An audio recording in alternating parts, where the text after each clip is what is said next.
नमस्कार, आप देख रहे हैं आर्या न्यूज। मैं हूं रविशेखर। बुलेटिन में रुक करते हैं खबरों की तरफ।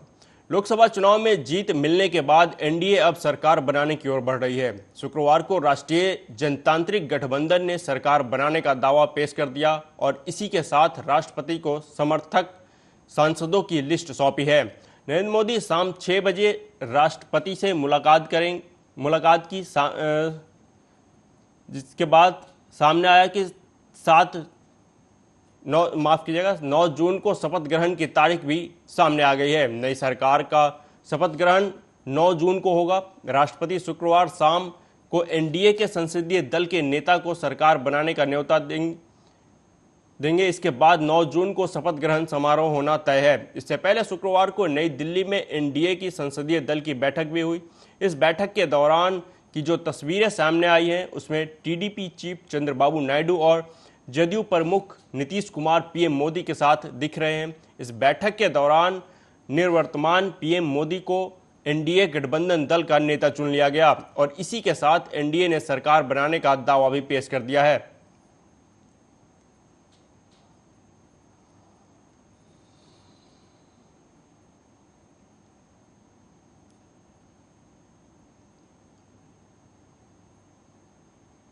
वहीं प्रधानमंत्री नरेंद्र मोदी ने कहा कि मैं विश्वास दिलाता हूं कि मैं आपकी आशाओं और इच्छाओं को पूरा करने में कोई कमी नहीं छोड़ूंगा। मेरे लिए यह जन्म सिर्फ और सिर्फ वन लाइफ वन मिशन है और वो मेरी भारत माता है। उन्होंने कहा कि यह मिशन है 140 करोड़ देशवासियों के सपनों को पूरा करने के लिए खप जाना है।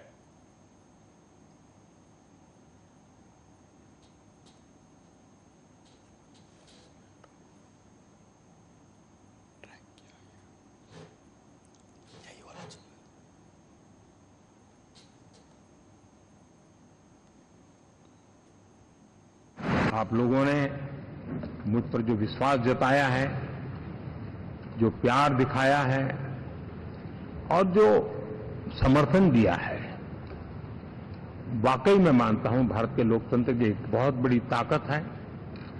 मैं जितना आपका आभार व्यक्त करूं उतना कम, और मैं विश्वास दिलाता हूं कि मैं आपकी आशा अपेक्षाओं को पूरी करने में, परिश्रम करने में कोई कमी नहीं रखूंगा।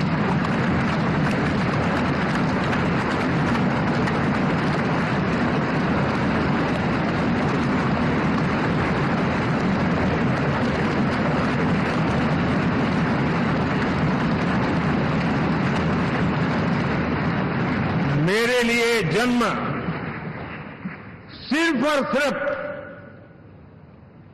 वन लाइफ वन मिशन, और वो है मेरी भारत माता। आप लोगों ने मुझ पर जो विश्वास जताया है,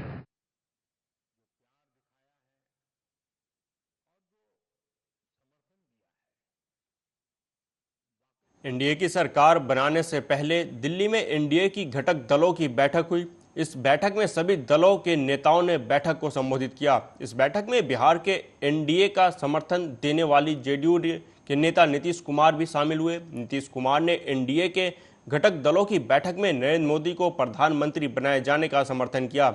इसके साथ ही उन्होंने नरेंद्र मोदी का हर मुद्दे पर समर्थन करने का ऐलान किया। नीतीश कुमार ने विपक्ष को लेकर कहा कि जो भी लोग इधर उधर की बात कर रहे हैं, अगली बार ये सब हार जाएंगे।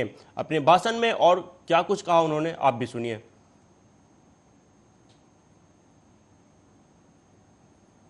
और आप जान लीजिए कि कुछ लोग, हम लोगों को तो अब लगता है कि अगली बार जो आप आइएगा ना, तो इस बार हम देखें कि कुछ इधर उधर कुछ जीत गया है, अगली बार सब हारेगा। हमको पूरा भरोसा है। ये सब बिना मतलब का बात बोल बोल करके क्या किया है?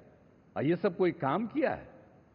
उन लोगों ने आज तक कोई काम नहीं किया, देश की कोई सेवा नहीं की है। लेकिन आपने इतनी सेवा की है और उसके बाद इस तरह से हुआ है, तब इस बार फिर जो मौका मिला है, तो इस मौका के बाद आगे अब उन लोगों के लिए कोई गुंजाइश नहीं रहेगा, वो सब खत्म हो जाएगा।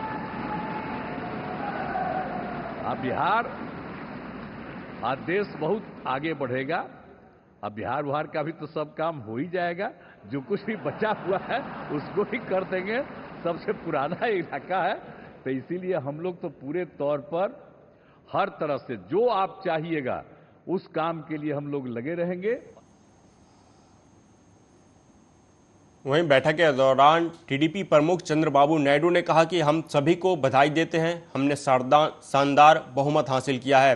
मैंने चुनाव प्रचार के दौरान देखा है कि 3 महीने तक पीएम मोदी ने कभी आराम नहीं किया, दिन रात उन्होंने प्रचार किया। उन्होंने उसी भावना के साथ शुरुआत की और उसी भावना के साथ खत्म किया। उन्होंने कहा कि आंध्र प्रदेश में हमने 3 जनसभाएं और एक बड़ी रैली की और इसके साथ आंध्र प्रदेश में चुनाव जीतने में बहुत बड़ा अंतर पैदा किया।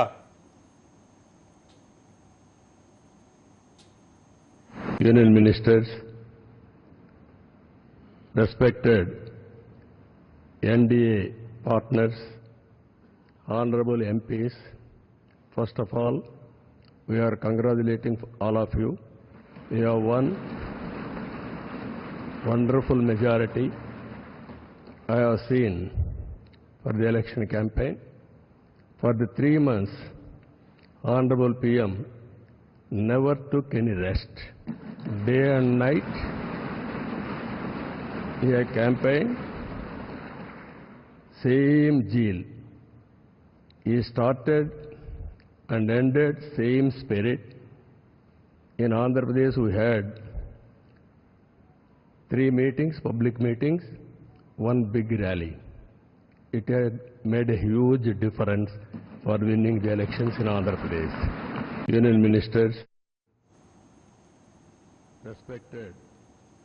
वहीं भाजपा अध्यक्ष जेपी नड्डा ने लगातार तीसरी बार सरकार बनाने के लिए शुक्रवार को मोदी को सलाम किया और कहा कि देश भी इतिहास रच रहा है।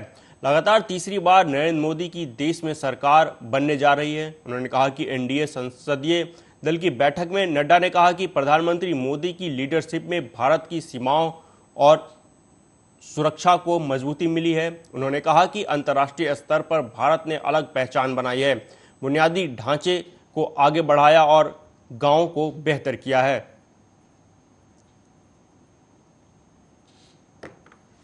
और यही कारण है कि आज भारत पुनः इतिहास रच रहा है कि तीसरी बार लगातार बहुमत के साथ एनडीए की सरकार आ रही है।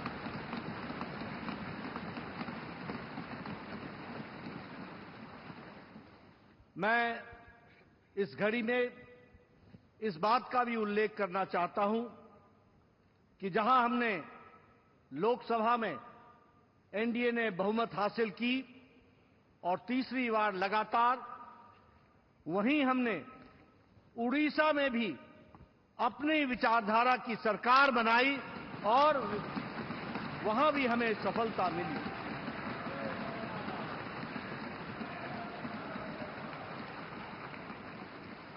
मुझे खुशी है आप सबसे ये बताते हुए कि आंध्र प्रदेश में भी एनडीए की सरकार एक तरफा बनती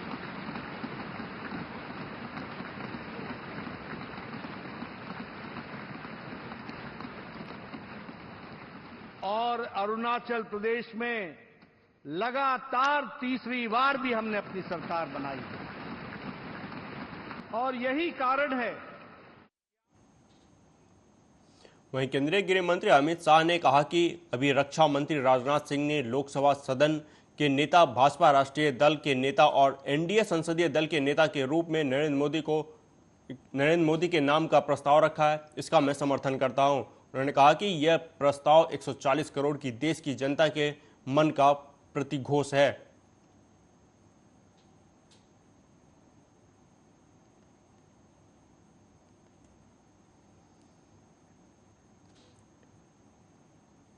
हृदयपूर्वक पुनः लोकसभा में जीत कराने के लिए बहुत मन से बधाई।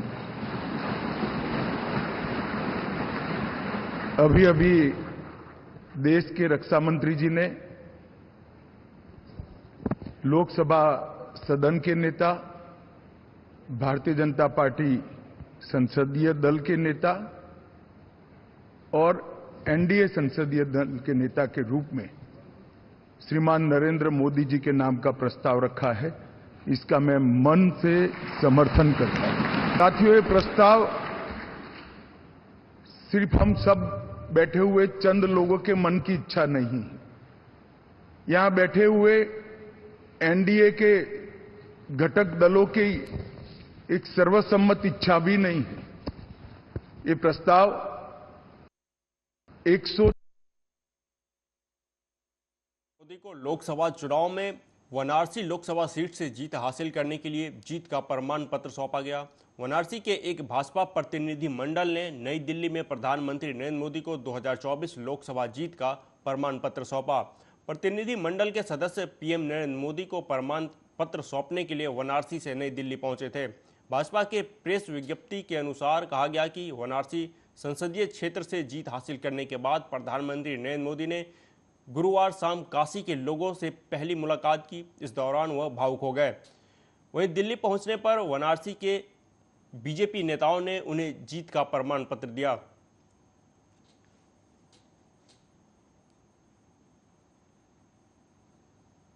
लोकसभा चुनाव के नतीजे आए 4 दिन हो गए हैं। नरेंद्र मोदी कल यानी 9 जून को तीसरी बार प्रधानमंत्री की शपथ लेने जा रहे हैं। वहीं एनडीए ब्लॉक में भी बैठकों का दौर जारी है। कांग्रेस अध्यक्ष मल्लिकार्जुन खड़गे की अध्यक्षता में दिल्ली में कांग्रेस वर्किंग कमेटी की बैठक होगी। इसमें सोनिया गांधी, राहुल गांधी, प्रियंका गांधी समेत कई बड़े नेता शामिल होंगे। बैठक में चुनाव के नतीजों पर चर्चा होगी।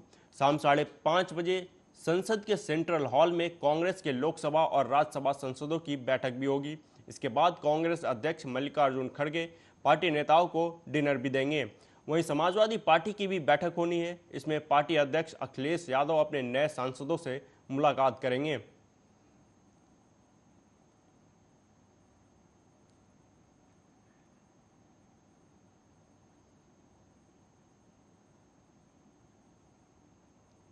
सरकार बनाने के ऐलान पर कांग्रेस नेता सचिन पायलट ने कहा कि किसकी सरकार बनती है ये समय बताएगा। उन्होंने कहा कि जनता ने स्पष्ट जनादेश किसी को नहीं दिया है। जो भी सरकार बनेगी वो गठबंधन की सरकार होगी।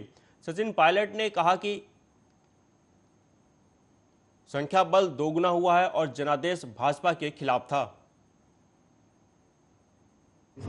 अभी राष्ट्रपति महोदया किसको न्योता देती हैं, किसकी सरकार का क्या निर्माण होता है, समय बताएगा। लेकिन सिर्फ अगर आप इस लोकसभा चुनाव के परिणामों का मूल्यांकन करें तो ये स्पष्ट जनादेश जनता ने किसी दल को नहीं दिया। सरकार बनाने के लिए जनता ने खंडित जनादेश दिया है। तो जो भी सरकार बनने जाएगी वो हमेशा मिलीजुली सरकार होगी। पहली बात, जब 303 सांसदों के साथ भाजपा चुनाव लड़ने गई थी तब उन्होंने 370 का क्लेम किया था, 400 गठबंधन का क्लेम किया था। परिणाम आने के बाद उनके 70 सांसद कम हो गए हैं और गठबंधन 200 कुछ पे आकर रख गया और कांग्रेस का संख्या बल दुगना हो गया। तो मैं मानता हूं कि अगर इस पूरे चुनाव परिणाम में 7 चरण का चुनाव 2 महीने का पूरा प्रकरण चला, उसका जो सारांश है वो ये है कि जनादेश सरकार और भाजपा के खिलाफ नहीं। इंडिया गठबंधन और कांग्रेस पार्टी के मैनिफेस्टो हमारे मुद्दों को जनता ने पसंद किया और हमारा संख्या बल दुगना हुआ है। और राजस्थान के जैसा आपने कहा 11 जगह हमने भाजपा को हराया है। हमने हमारे सहयोगी दलों ने मिलकर 11 जगह, उस जगह जहां पर 4 महीने पहले भाजपा की सरकार बनी थी तो डबल इंजन फेल हुआ जयपुर में, डबल इंजन फेल हुआ लखनऊ में, डबल इंजन फेल हुआ हरियाणा के अंदर। वहीं छत्तीसगढ़ के पूर्व मुख्यमंत्री भूपेश बघेल ने एनडीए के गठबंधन में बनने जा रही सरकार पर निशाना साधते हुए कहा कि आंध्र प्रदेश और बिहार दोनों विशेष राज्य का दर्जा मांग रहे हैं और इसी आधार पर चंद्रबाबू नायडू पहले एनडीए से अलग हुए थे। उन्होंने कहा कि जेडीयू के किसी त्यागी कहते हैं कि अग्निवीर समाप्त होना चाहिए, जाति जनगणना होनी चाहिए। भूपेश बघेल ने कहा कि इसमें वह सारी चीज़ें हैं जो मोदी सरकार के विपरीत है। उन्होंने कहा कि भाजपा यूसीसी की बात करेगी लेकिन ये दोनों विरोध करेंगे। जिस मुस्लिम आरक्षण का भाजपा विरोध कर रही थी, चंद्रबाबू नायडू और नीतीश कुमार दोनों उसके समर्थन में हैं। भूपेश बघेल ने पीएम मोदी पर तंज कसते हुए कहा कि यह अटल जी नहीं है, यह मोदी जी हैं, ये किसी की सुनते नहीं हैं। इन्होंने मजबूरी में समानांतर कुर्सियां लगाई थी। पानी बिहार दोनों स्पेशल स्टेटस मांग रहे हैं, विशेष राज्य का दर्जा, और इसी आधार पर नायडू जी उस समय इससे अलग हुए थे, एनडीए से अलग हुए थे, ये भी सबको पता है। दूसरी बात ये है कि अभी से त्यागी जी के बयान देख लीजिए, वो कहते हैं अग्निवीर समाप्त होना चाहिए। जो मोदी जी का ड्रीम प्रोजेक्ट है, वो इंडिया गठबंधन की बात कर रहे हैं। वो कहते हैं जाति जनगणना होना चाहिए, ये भी इंडिया गठबंधन की बात है, ठीक है ना। तो वो सारी चीजें हैं जो एनडीए के या मोदी सरकार के विपरीत। ये यूसीसी की बात करेंगे, ये दोनों खड़े हो जाएंगे। मुस्लिम आरक्षण की बात तो दोनों जगह लागू है, जिसे पानी पी पी के ये लोग विरोध कर रहे थे पूरे चुनाव भर, इसके विरोध में, और ये लोग इसे समर्थन में। अब दोनों जबरदस्त निगोशिएटर हैं। और नीतीश जी तो आप जानते हैं, उसके बारे में कोई नहीं जानता, लेकिन जबरदस्त निगोशिएटर तो नायडू जी भी। तो अभी तो मंत्रिमंडल के बारे सरकार में मंत्री और आप नेता आतिशी ने कहा कि भाजपा की सरकारें देश भर में पेपर लीक के लिए जानी जाती हैं। जहां भी भाजपा की सरकार रही है, चाहे मध्य प्रदेश हो, हरियाणा हो या गुजरात हो, वहां पेपर लीक होते हैं। इस बार भी नीट की परीक्षा में जहां सबसे ज्यादा गंभीर खबरें आई वह भाजपा शासित प्रदेश से है। बिहार में जहां परीक्षा से पहले पेपर लीक हो गया, लेकिन अब तक कोई कार्रवाई नहीं हुई। वहीं हरियाणा में एक ही सेंटर से कई बच्चे नंबर 1 आए हैं, लेकिन कोई कार्रवाई नहीं हुई है। उन्होंने कहा कि एक अरविंद केजरीवाल की सरकार है जो लगातार दिल्ली के सरकारी स्कूल के बच्चों को अच्छी शिक्षा देने के लिए काम कर रही है। वहीं भाजपा की सरकार पेपर लीक के माध्यम से बच्चों की जिंदगी बर्बाद कर रही है। खबरें देखिए, भारतीय जनता पार्टी की सरकारें देश भर में जानी जाती हैं पेपर लीक के लिए, जानी जाती हैं। गुजरात में तो कहते हैं पेपर फूट गया। जहां जहां पे भी भारतीय जनता पार्टी की सरकार रही है, चाहे वो मध्य प्रदेश का जाना माना व्यापम घोटाला हो, चाहे वो हरियाणा में होने वाले पेपर लीक हो, चाहे वो गुजरात में लगातार हो रहे पेपर लीक हो, ये दिखाता है कि जहां भारतीय जनता पार्टी की सरकार बनती है वहां पर पेपर लीक होते हैं। इस बार भी नीट के एग्जाम में जहां से 2 सबसे सीरियस खबरें आई हैं, वो भी भारतीय जनता पार्टी शासित प्रदेश है। पहली बिहार से, जहां पर नीट का एग्जाम होने से पहले ही पेपर लीक की खबर आ गई, लेकिन अभी तक कोई एक्शन नहीं हुआ। दूसरा हरियाणा से, जहां पर एक ही कोचिंग सेंटर से इतने बच्चों के एक जैसे नंबर 1 नंबर आए। रुक करता है अगली खबर की तरफ। कर्नाटक में बीजेपी की तरफ से दाखिल कराए गए मानहानि केस में राहुल गांधी को जमानत मिल गई है। लोकसभा चुनाव के चलते पिछली सुनवाई में राहुल गांधी कोर्ट में पेश नहीं हो पाए थे। शुक्रवार को वह कोर्ट में पेश होने के लिए दिल्ली से बेंगलुरु पहुंचे थे। कर्नाटक बीजेपी ने कांग्रेस द्वारा 40% कमीशन वाली सरकार के विज्ञापन अखबारों में प्रकाशित करने पर मानहानि का केस किया था। इसमें पार्टी ने कांग्रेस नेता राहुल गांधी के साथ मौजूदा सीएम सिद्धारमैया, उप मुख्यमंत्री डीके शिवकुमार और कांग्रेस के राज्य प्रभारी रणदीप सुरजेवाला के खिलाफ मानहानि का केस दाखिल किया था।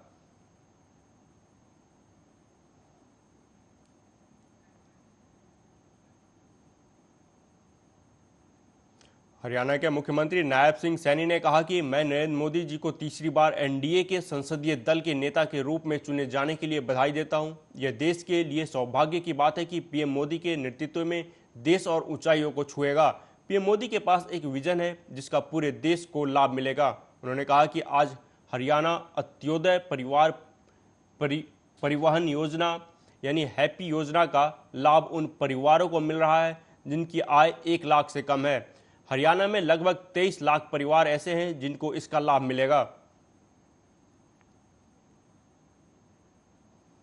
आदरणीय नरेंद्र मोदी जी को तीसरी बार एनडीए का प्रधानमंत्री पद का संसदीय दल के नेता के रूप में चुना गया है। ये देश के लिए भी परम सौभाग्य की बात है। देश के 140 करोड़ लोगों के लिए भी परम सौभाग्य की बात है कि उनके नेतृत्व में देश और गति से विकास की ऊंचाइयों को छुएगा। आदरणीय प्रधानमंत्री जी को संसदीय दल का एनडीए का नेता चुने जाने पर बहुत बहुत बधाई और शुभकामनाएं हम देते हैं। उनके नेतृत्व में जिस गति से देश बढ़ा है, उनके नेतृत्व में जिस गति से गरीब की चिंता हुई है, उनके नेतृत्व में जिस प्रकार से महिलाओं को सशक्त किया गया है, अब और गति से वो योजनाओं का लाभ उनके ही नेतृत्व के अंदर पहुंचेगा। मुझे बहुत आज इस बात की पूरे देश में खुशी है। आदरणीय नरेंद्र मोदी जी। नेशनल कॉन्फ्रेंस के नेता फारूक अब्दुल्ला ने कहा कि जनता ने फैसला सुना दिया है। उन्होंने यह दिखा दिया कि ताकत लोगों की है। यह बहुत बड़ी कामयाबी है। मैं समझता हूं कि एग्जिट पोल को बंद कर देना चाहिए। उन्होंने कहा कि इस बार विपक्ष मजबूत होगा। मैं देखूं कि लोगों ने फैसला सुना दिया और हिंदुस्तान की जो आईन है वो बच गया और उन्होंने ये दिखा दिया कि ताकत लोगों की है, लोग ही ताकत रखते हैं और ये साबित हो गया। ये बहुत बड़ी चीज़ है, बहुत बड़ी कामयाबी है कि लोगों के पास और कुछ नहीं है, ये वोट है जिससे वो लोगों को उठाते हैं, जिससे लोगों को गिराते हैं और इसने साबित कर दिया। वो जो चिल्लाते थे 370, 400 पार,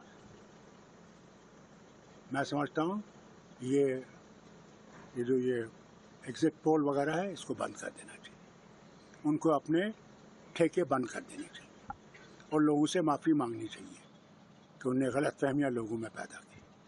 शुक्रिया। सर, एनडीए गवर्नमेंट बन रही है, इसके बारे में मैं कुछ नहीं कहूँगा। वहीं मथुरा से भाजपा की नवनिर्वाचित सांसद हेमा मालिनी ने कहा कि कहीं हम बहुत ज़्यादा अंतरों से जीते हैं तो कहीं नहीं जीत सके, लेकिन हमने उसे स्वीकार किया है। उन्होंने कहा कि ईवीएम ने सही तरीके से काम किया।